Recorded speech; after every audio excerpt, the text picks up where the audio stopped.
Eksil ialah orang yang terusir dari negara sendiri. Para eksil korban peristiwa 1965 tak bisa kembali ke tanah air karena punya sikap politik berbeda dengan rezim Orde Baru. Mereka diberi stigma pro-komunis dan dituduh jadi cikal bakal pembelot.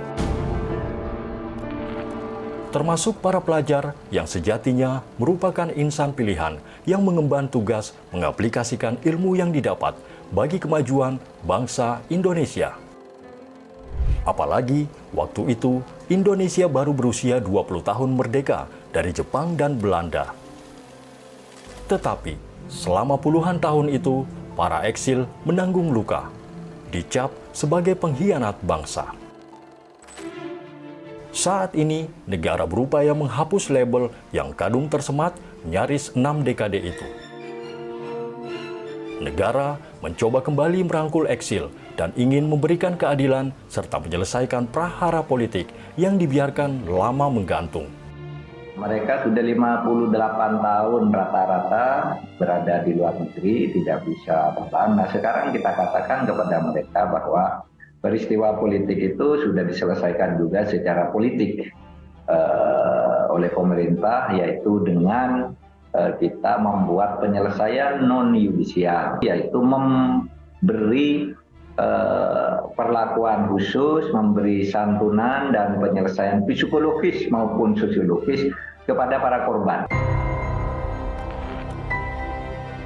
Alih-alih jadi jalan penuntasan, upaya rekonsiliasi antara negara dengan eksil di era Presiden Jokowi serta penyelesaian melalui jalur non-yudisial dinilai cuma sebagai bentuk pencitraan.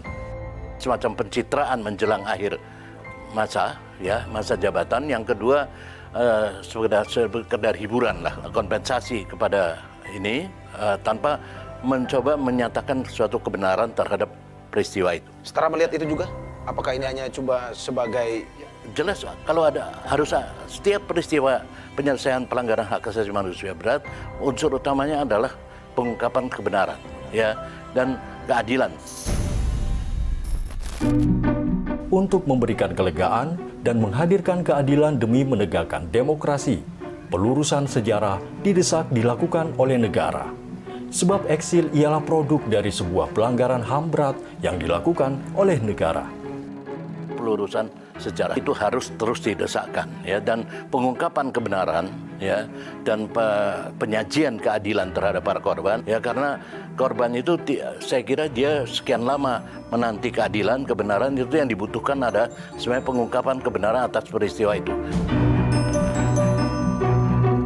Menko Polhukam menjawab, negara tidak menyangka bahwa betul terjadi kisruh politik di tahun 65 sehingga melahirkan ribuan eksil. Tetapi proses pembuktian dalam hukum yang rumit malah akan semakin membuat para eksil tak segera mendapat hak pemulihan. Tetapi hukum itu perlu bukti. Kalau dibawa ke pengadilan, orang dituduh membunuh, lalu siapa pembunuhnya? Ini dulu kan, mempersoalkan pelakunya ini, penyelesaian non-yudisial. Karena yang mempersoalkan pelakunya itu ada lembaga sendiri. Jangan tanya apa itu nasionalisme pada mereka para eksil. Putra-putri bangsa ini amat cinta Indonesia, meski di masa lampau mereka terusir dari negara sendiri.